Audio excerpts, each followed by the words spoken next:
My name is Danny Cannon. I directed the pilot, and I'm now the executive producer of the show. What's it like trying to find a balance of adding the mythos of Batman to the show, but at the same time creating something new for fans?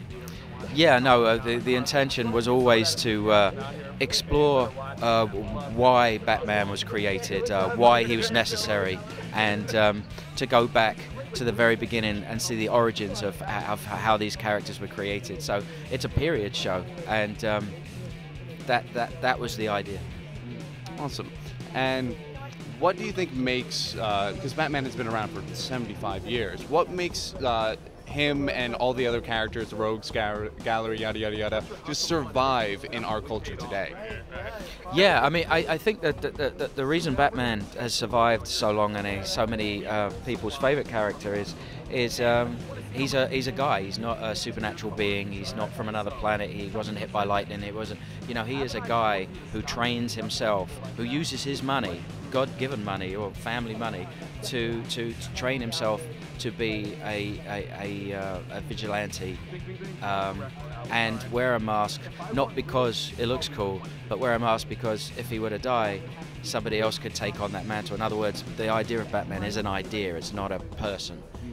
It's an ideal. I think that world and keeping our feet on the ground and always remembering that makes it a lot easier to go back into the origins of these people and say, no, they're real people.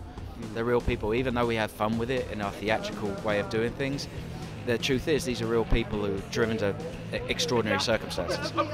And fans watching the show, I'm sure there's tons of Easter eggs in there that make them go, oh my god, I can't believe they put that. But what do you have any surprises for fans, just longtime fans of the series?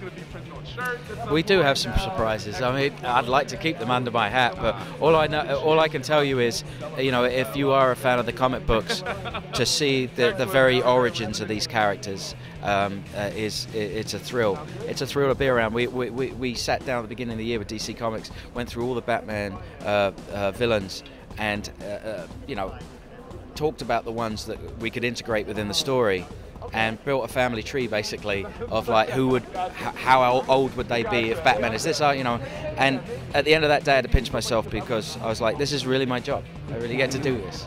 So throughout the season there'll be 4 or 5 characters introduced that you all know.